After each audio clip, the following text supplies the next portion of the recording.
L'homme prudent voit le mal de loin. Tolier Bango.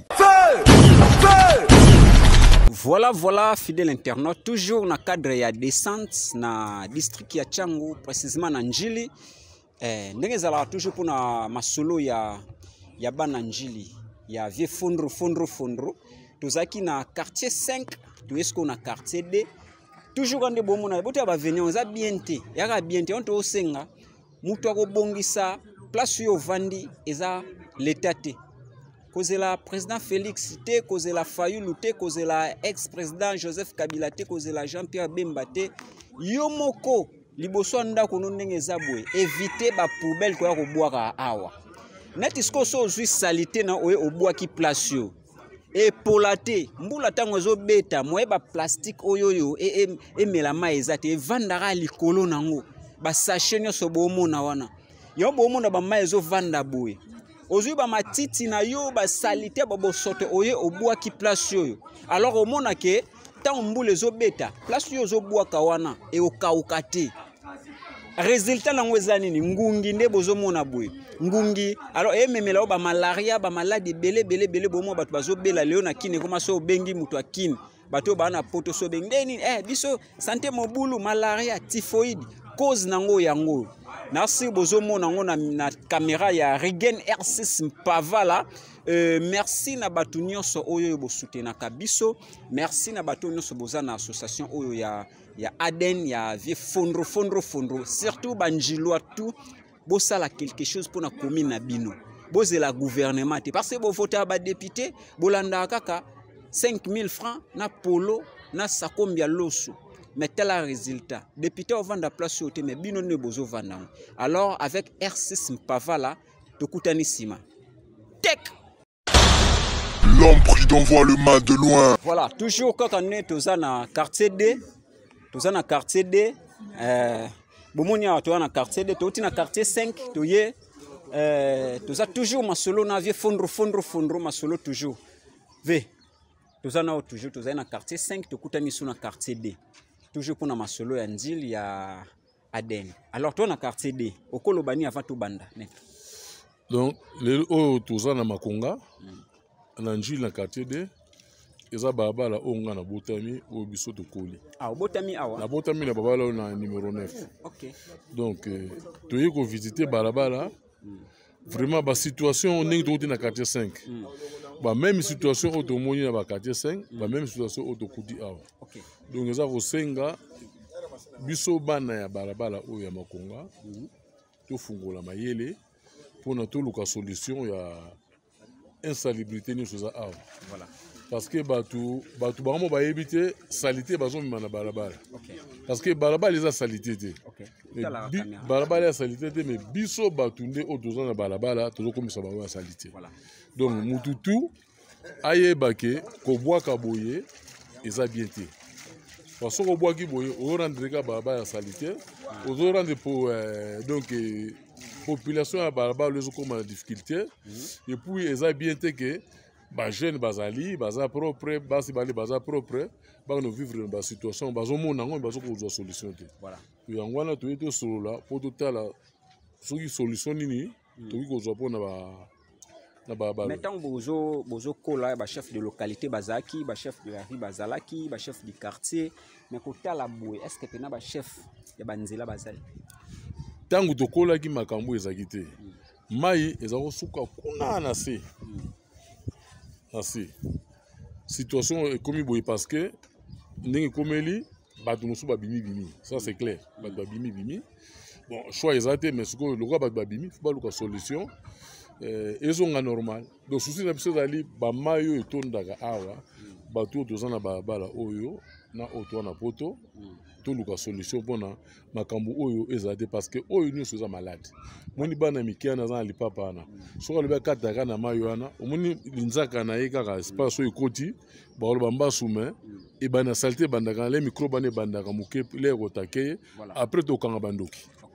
Siko partout tokota na baveni to na baruelle tomona bamituka evandi nango.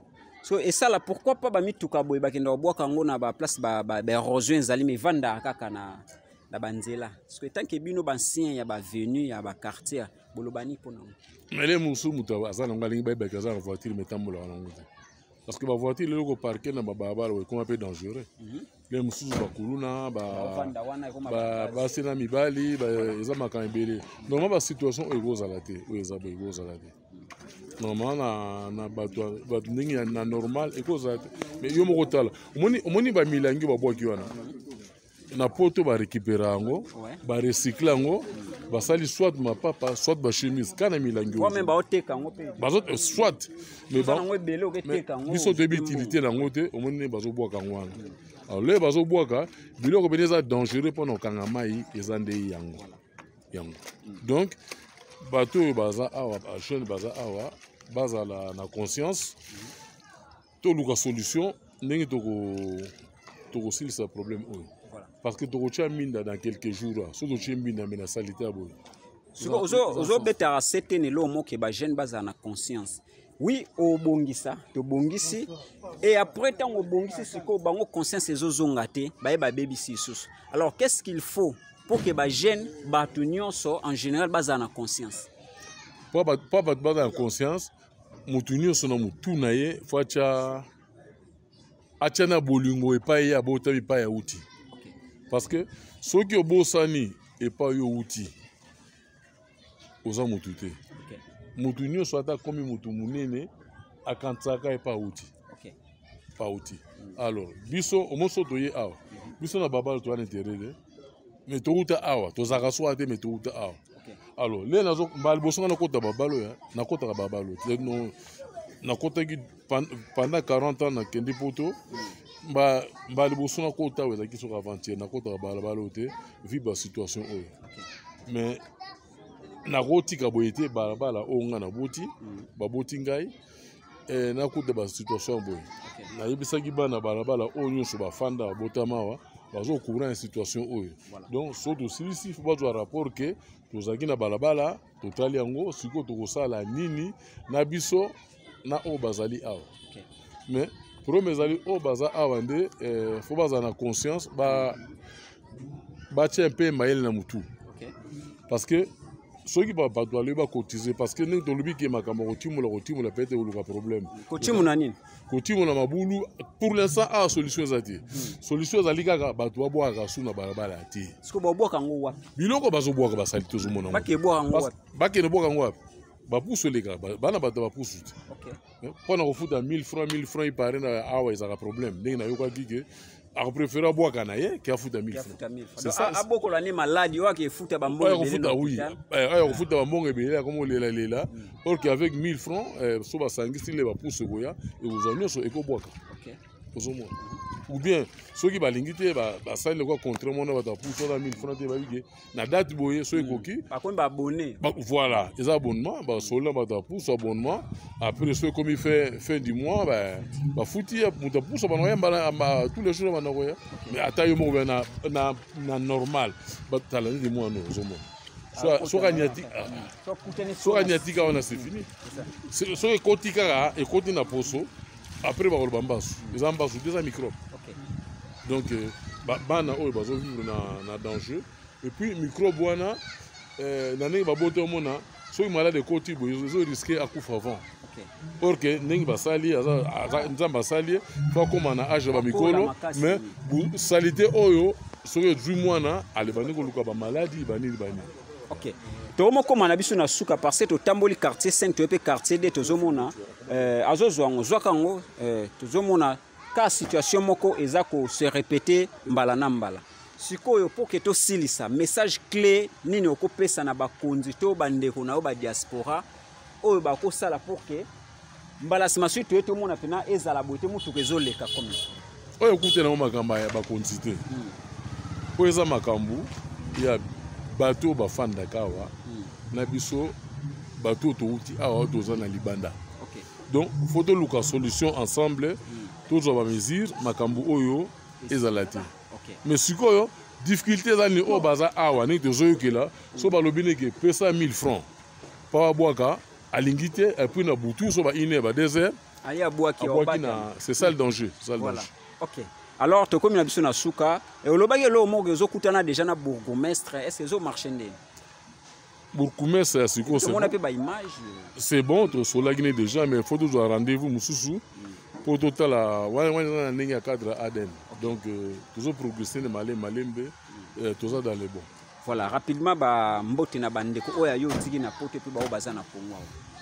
Ba mbote na pesi mbote na bandeko nyoso Aden. Et si natanga ki bango déjà basé belé. Oui. Na pesi mbote na bana makonga o na moni awa. Voilà. Le msu fils dans likamba koloba. Hein? Bango ne baza bana biso, bango ne bana biso ba remplacer biso. Le msu pays azana mayele ya robakisa na place na biso nga na zangi ya ko robakisa. Voilà. Liste pas aller msoko zandi kambakoloba. Voilà. Ndeko kombo nani? Lasconi. Mbote d'abord. Mbote. Oza na FC Tchangu, ya Njili surtout. Oko baksa nini par rapport à idée ya vie fondro na ndenge tozomona quartier des Aboué. Oko baksa ni. En tout cas, il oko baksa zate. Papa avec tout mes respects, papa a lobby déjà nyoso aza clair. Biso ba tozawa tozo souffrir botala ka bino moko botala ka bino moma kongeza ka boete to banda ko beta bale awa mais lelo bale to moya ku to beta za la souté voilà en tout cas solution faut mon en vraiment voilà faut ça la bien ce que ba idée ya père oko encourager en tout cas ba idée ya papa ya ko baxeza te aza clair na malobana lobby donc aza vraiment clair souci la biso pesa kaka venir bon ils aura bien voilà. Papa, Mbote mingi. Voilà. Na li kanisino eza nini par rapport ya idée ya papa Fondro et puis na quartier de Makonga ndenge zabo. Donc naza mingi ya koloba kudu te nyonso ça lo bien parce que ye abotam na balabala oyo. Asa na souci yango na biso to bato fanda kawa na ndenge aza musika tala nanu idée oyo ya ko bimisa awa. Ayibisa bandeko na ye oyo ya balabala oyo.